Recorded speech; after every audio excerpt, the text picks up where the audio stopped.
Higher stakes in B2B purchases create stronger emotional bonds, according to this research, due to the increased risk of making the wrong decision or a bad decision. There's additional information about emotions and decision-making in the JOLT effect, which I continue to think is a really helpful resource. In public health, fear-based anti-smoking campaigns show higher effectiveness than informational approaches from 2005.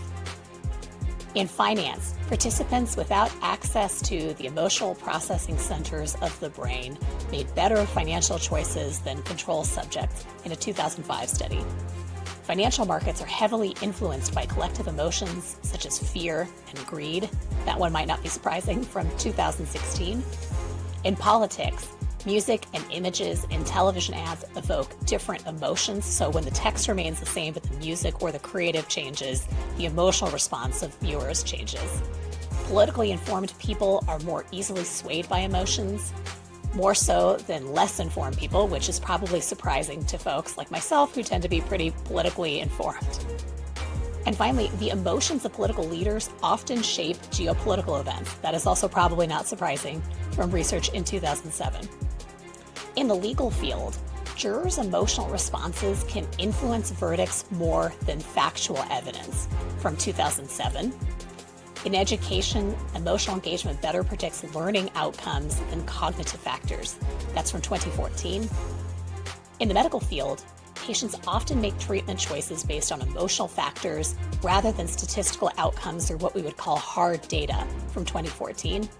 And in charitable giving, emotional stories with identifiable victims drive more donations than items without such stories. That's from 2007.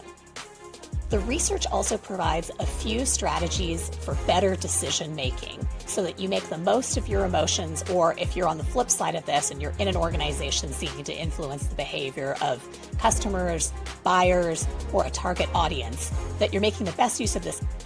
First of all, the research shows that practicing emotional differentiation is very important.